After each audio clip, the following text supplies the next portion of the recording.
Hello and most welcome to 1942 of the H series. We will today continue with Hao Tang's Wittgenstein and the dualism of the inner and the outer. Last time we looked into how the dualism can literally develop within oneself and how we forget the subtleties of youth, the fine-tuned things of the expressiveness, the senses seem to disappear.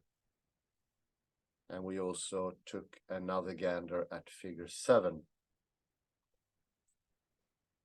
to show that language goes back to the sensuous and the sensuous goes to language. It's a two-way street, as they say in American English. Goes both ways. Kalle clearly pointed out that there is no point of origin. It can start in either direction.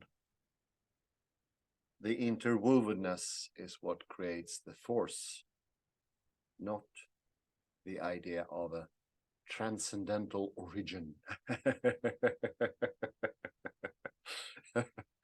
That doesn't make that incisive, deep sense.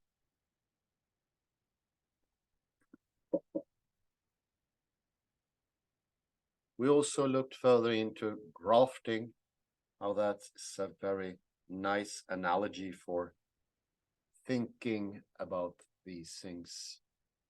In grafting, you get two trees with no real point of origin, can be apples and pears.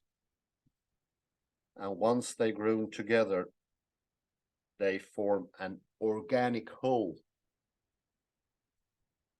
and become more wholesome than the separate parts, become something more, something stronger, stable. I would say anti-fragile. The grafting, the enforcing of new concepts and new senses, experiences, makes us bigger, stronger, and definitely more extensive. It's the development of life. I also came to think about good old Rupert Sheldrake and his morphic fields, how they are now proven by quantum mechanics. I doubt that he would never find that out himself, but there are only form in quantum mechanics, no originary atom that starts everything. The point of origin is everywhere and nowhere at the same time.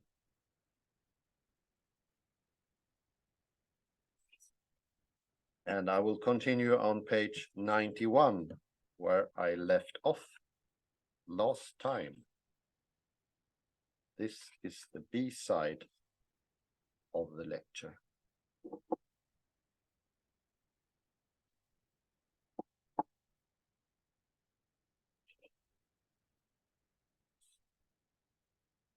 Note that here, as in countless similar cases,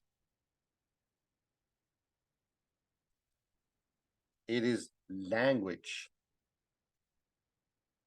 in particular questioning, that we characteristically use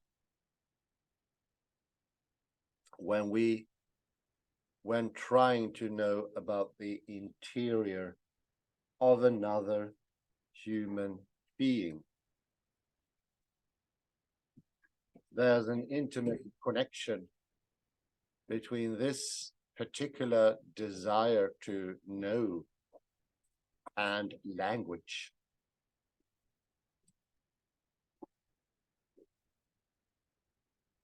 This is a particular case of intimate connection between the desire to know in general and language, both distinctively human traits.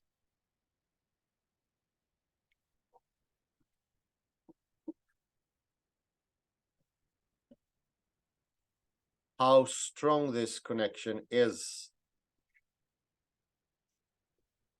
comes out in the fact that even when we know that the child is incapable of answering,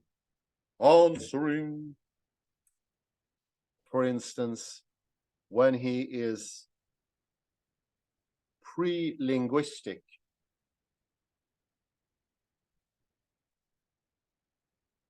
our first instinctive impulse is frequently still to ask, what is it? What is it? What is it? What is it? What is it? Sometimes we do blurt out such questions at the crying but non-comprehending child.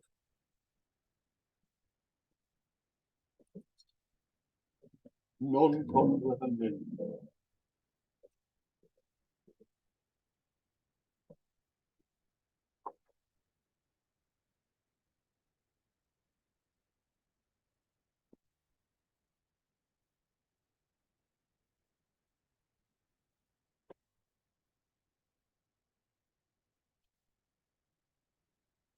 It takes training to check this natural impulse and to keep a cool head in the immediate presence of pain.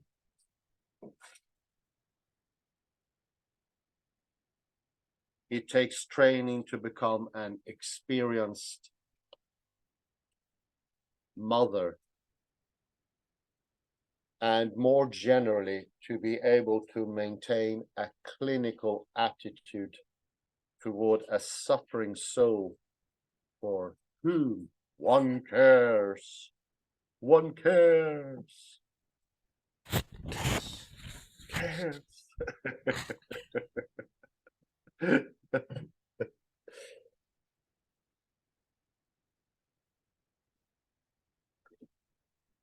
It should be obvious that this intimate combination, that is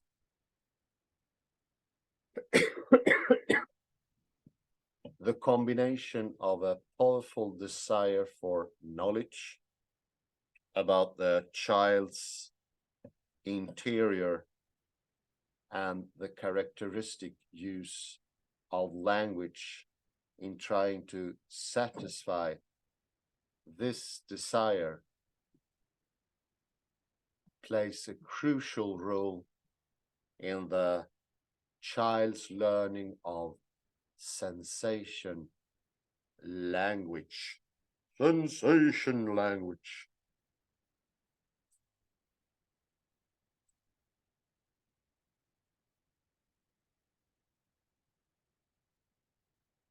Since this learning is under another aspect, just the incision of language, it is clear that this combination constitutes a powerful force driving the incision of language. Language. Language. Laminam. Language.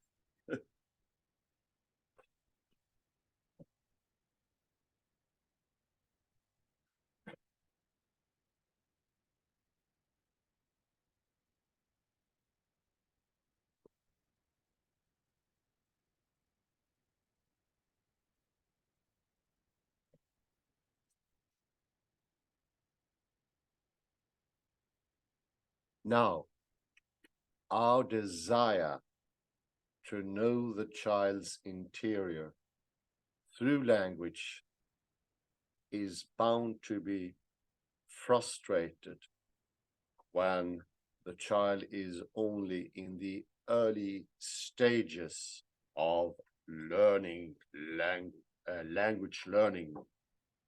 Language learning.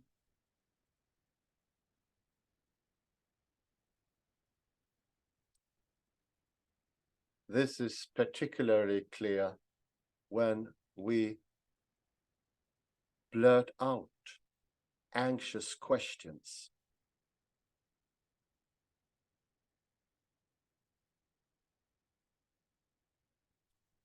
For instance,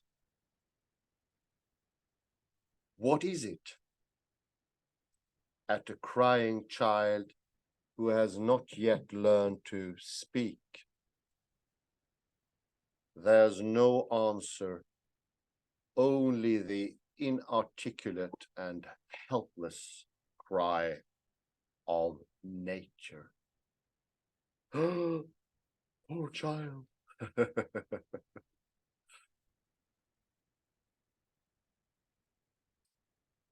In such straits, our anxious desire to know is frustrated. We are also helpless. Helpless. Helpless.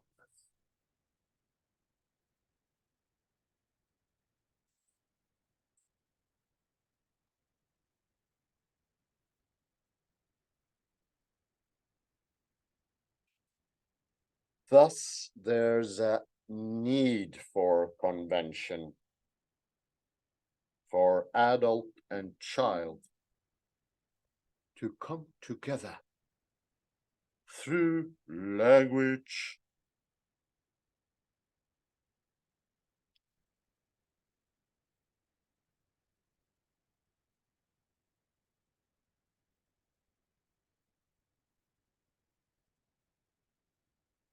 This shows the deeper meaning of the conventional aspect of language. Linguistic convention is not always mere convention. This need is a need for intervention of art in nature. That is a need for articulateness through language, the art of arts, against the helpless inarticulateness of nature.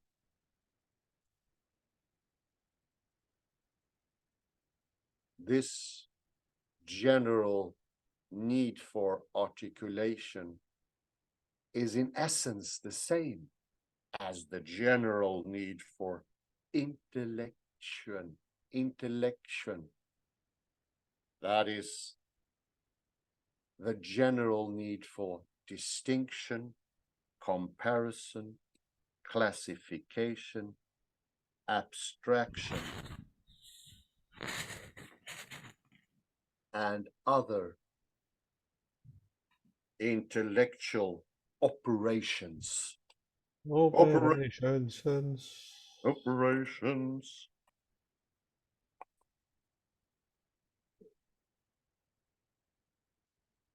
This general need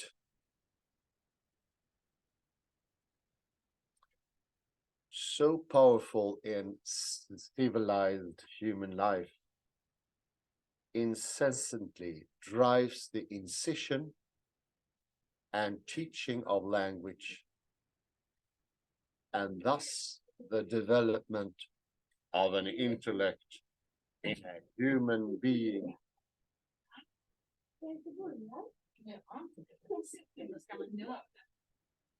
In that very same process, it also prepares a fertile soul for the intellectualism about language and the dualism of the inner and the outer, the outer, the outer.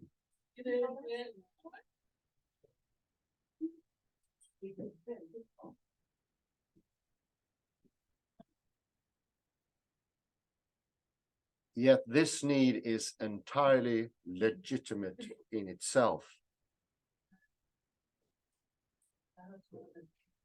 because it is essentially none other than the elemental human need for community. Community, community.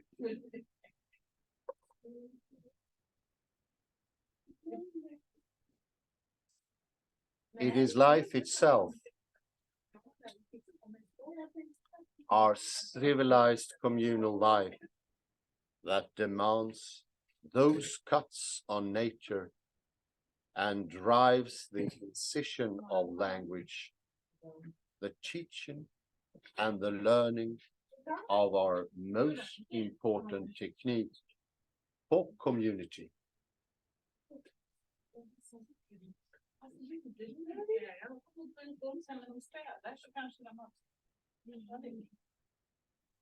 So let's stop after language.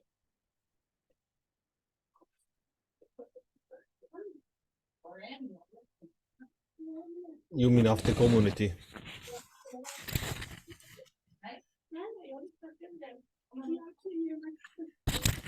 You mean after community?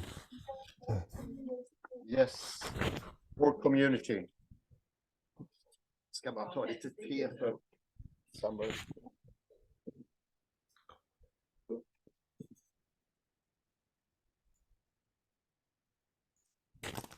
Okay. So the community was the last one on page 92. Page 92.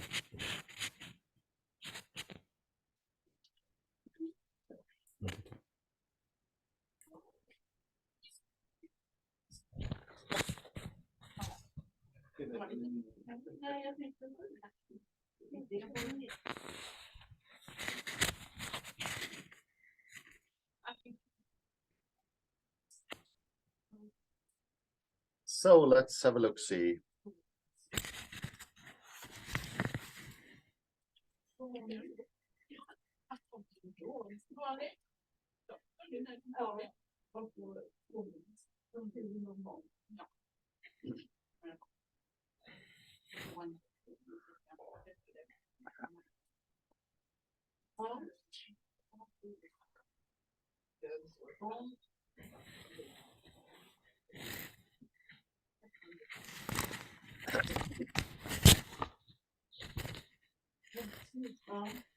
Page 91 at the bottom here.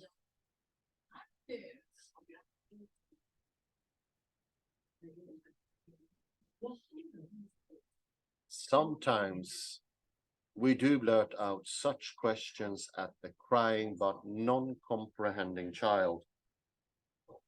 So this is one of the reasons. There are, of course, many more, but the parents want to know of the origin before the child in its pre-talking stage can say anything that might force the dualism on the child, or at least gives it some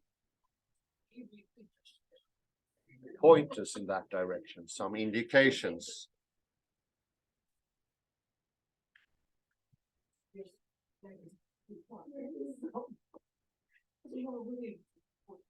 And if you continue to read within the parenthesis here, it takes training to become an experienced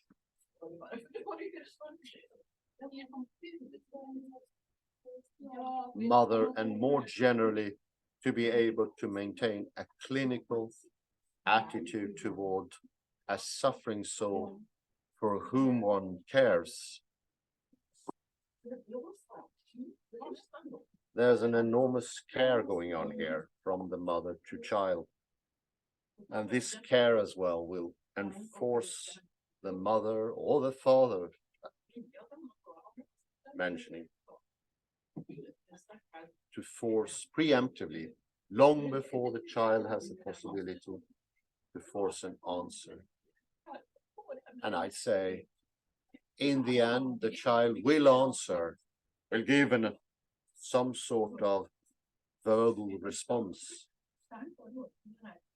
I think it's very well pointed out by good old Hao Tang here, how it could start, what could lead to this development.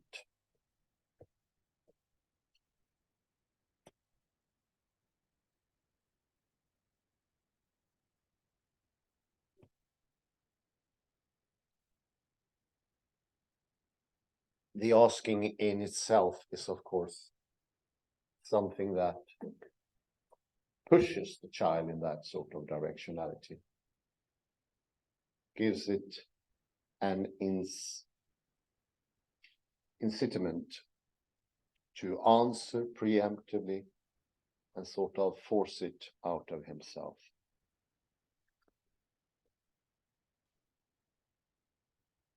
And if we continue to read here, it should be obvious that this intimate combination, that is the combination of a powerful desire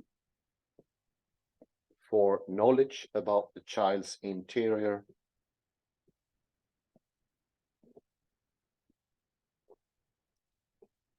and the characteristic use of language in trying to satisfy this desire plays a crucial role in the child's learning of a sensation language. So, of course, it goes both ways. It is not always necessary that this will create a division. It is also a natural development between mother and child.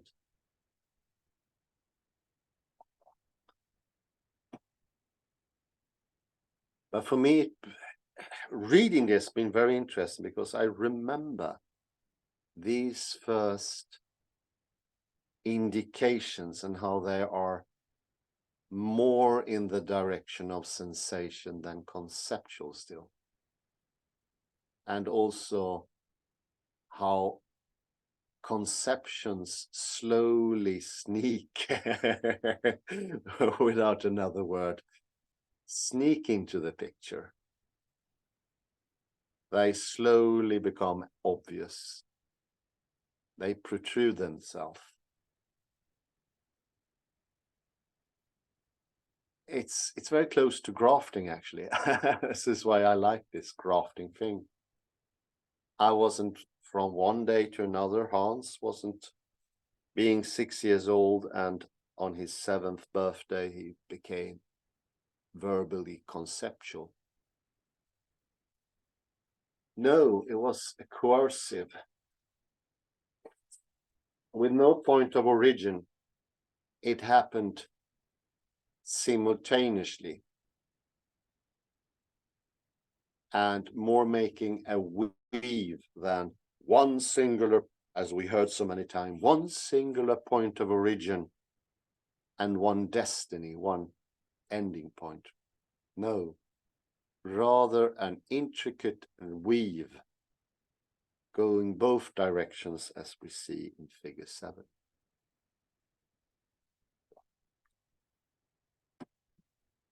Kalle Lundahl, please join. Thank you, thank you. I think that Tang tries to blame the language too much. So instead of in psychology today, and since the days of Freud, they try to blame one person or the one origin inside you, which the inside you points at one person, the one origin of your pain. Instead, is with like with the circumcision Derrida's case, it's a communal thing. There are not one culprit. This thing is depends on many factors. Yeah, definitely. It's the grafting. I do like that grafting thing so much.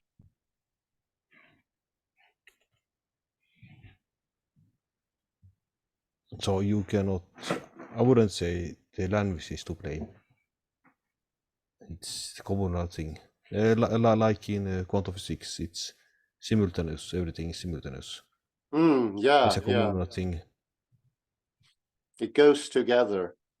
And of course, the mother's care of the child and asking the question is both necessary and something that could cause the thing. And that's what makes it so interesting. No, the problem is not the question itself, but the problem lies in the thing in trying to find one origin, one cause. Yeah. And okay, then the child will probably, like psychologist will perhaps come in and the child will point in itself, inside the side itself, and then in turn that will like a so point at one culprit. Yes, that's the fault lies in the father. And that's always one cause, single cause. While like the circumcision is a communal thing. Everything is simultaneous. Yes, definitely. No, there's no singular cause.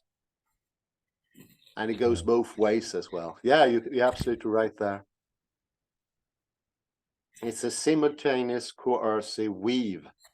Yes, absolutely. No point of origin, as I stated many times. That's coercive. I think it's what do you say about the term coercive, Kalle? What do you mean, like compelling, coercive in this sense? What do you mean? Coercive, going both ways. No, but coercive means compelling. So coercive doesn't help here. It's going two directions. It's two directions at the same time. Yeah. But yes, but coercive doesn't mean that. Coercive means compelling, I think. Coercive. I don't think it's the apt term here. Twang. It's not a good word. No, I think you're right there. Yeah. I don't know. We have to find a better term. Yeah. Simultaneous. Not the best one. How can I explain that? Convergent. I think maybe as you say, the point of origin and the concept, they converge somehow in this intricate weave that we find in figure 7. Yes, a convergent sounds better. Yeah, let's settle for that. It's a coming together without no point of origin and also no point of destiny, I would say.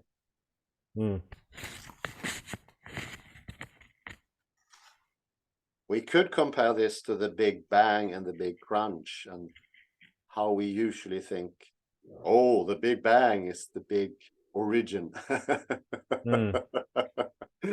And the Big Crunch is the end. So that thinking tendency is somehow always present in different forms.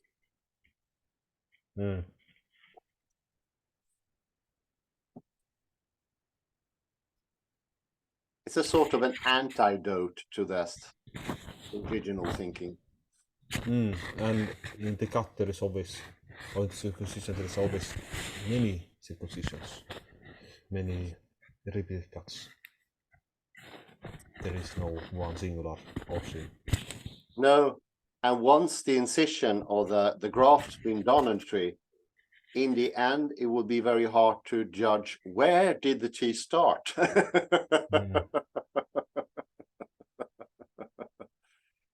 Because the grafting becomes a part of the tree.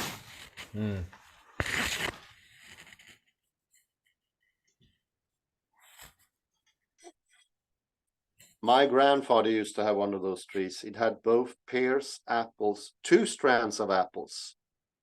In one single tree? Yeah, one Wow. single tree. Oi. And when asked what sort of tree was it from the beginning, I don't think he would be able to answer. There's not really a beginning like that. As you say, Kalle, there's no point of origin. It happens simultaneously. There's no cause. So there could be some pointers you can do, but there's no absolute trauma or a cause. No, I think we agree there. Of course, it's so easy to fall into the police thinking. You want to find the culprit. Yeah, I think we should avoid that. But it's so easy. You want always to find the culprit. But it's Yeah. But there's many things involved, like alcohol, for instance. But then you should also put alcohol in jail and so forth. No. No, that is true. And so of course there's a gliding scale. If you have a stick in your finger, you can remove the culprit and it's almost 90% one culprit, but it's a gliding scale. And I really like the figure on 7 because there's no point of origin there. Oh, it's coming from concept. Concept makes the senses more advanced. And this is not how a psychologist would agree. You know, Wittgenstein wasn't so keen about psychology. And you see how the concept changed the senses. So they're deeply ingrained.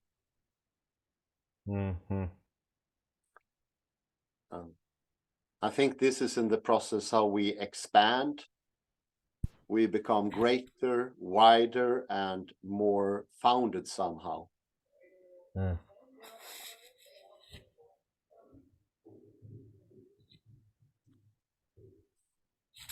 think we need to end there, Kalle. Yes, let's end there and see you. A shorty. And see you later at 4 p.m. Goodbye. Thank you very much, everyone, for listening in. I will now end the recording.